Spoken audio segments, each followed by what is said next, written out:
Can I clean your house for a plate of food?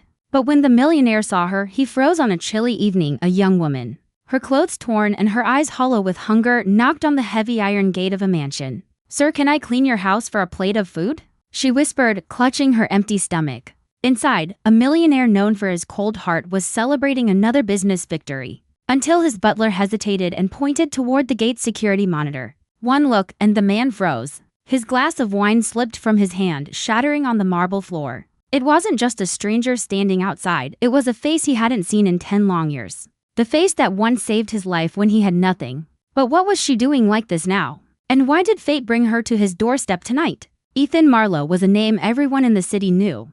A self-made millionaire who built an empire from nothing but at a heavy cost.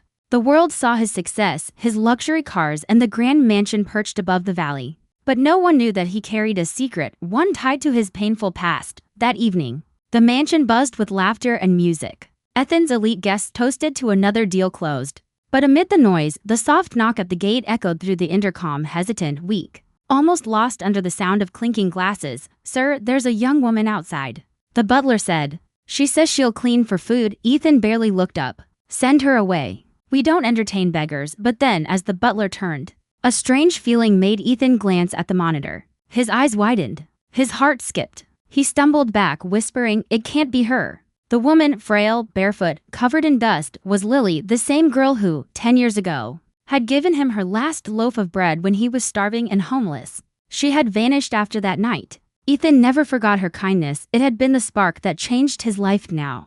She was standing outside his gate, asking him for food. Without another word, he rushed out, ignoring his confused guests. When he opened the gate, Lily flinched at the sudden light. She didn't recognize him at first. How could she? He was no longer the poor man she once saved. Come inside, he said softly. But she shook her head. I just need food, sir, please. Nothing else. Ethan's throat tightened. He realized this was his chance to repay a debt the universe had kept open for years. Ethan led Lily into the mansion. The warmth of the place made her tremble, maybe from shock, maybe from the sudden comfort she hadn't felt in years. He asked the chef to prepare food, but when the plates arrived, Lily hesitated. She looked around nervously, as if afraid she didn't belong. Eat, Ethan insisted gently. No one here will judge you. As she ate, tears streamed down her face. I used to dream of food like this, she whispered.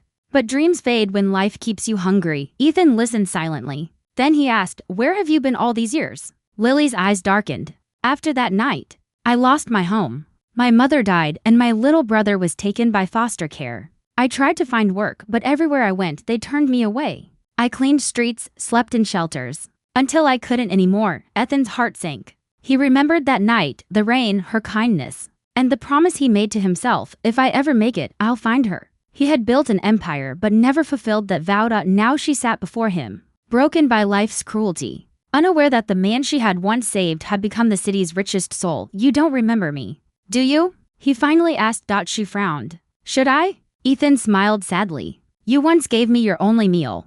I was the man on the street, dying in the rain. Lily froze. Her spoon clattered onto the table. That was you? She whispered. Her lips trembled. You survived? I did, he said softly. Because of you. For the first time that night, she smiled, a weak, trembling smile as years of pain melted into silent gratitude. The next morning, Lily woke up in a soft bed, the first in years. She thought it had been a dream. But when she stepped outside, she found Ethan waiting with breakfast and a quiet determination in his eyes. I want to help you, he said. Not as charity, but as a thank you. Lily shook her head. I don't want pity. It's not pity, he said firmly. It's repayment. You believed in me when I was invisible to the world. He offered her a job, not as a cleaner, but as an assistant in his foundation that helped the homeless. You understand their pain better than anyone, he said. You can make a difference. At first, she refused. But when he showed her the new shelter he'd built, named Lily's Haven, she broke down. You did this for me? For the person who taught me humanity before I had anything to give, he said quietly. Tears fell freely as Lily hugged him. The mansion that once symbolized wealth now became a place of second chances. Months later, the world saw headlines about a mysterious woman who became the heart of a millionaire's foundation. But only Ethan and Lily knew the truth. That one plate of food had turned into a lifetime of redemption.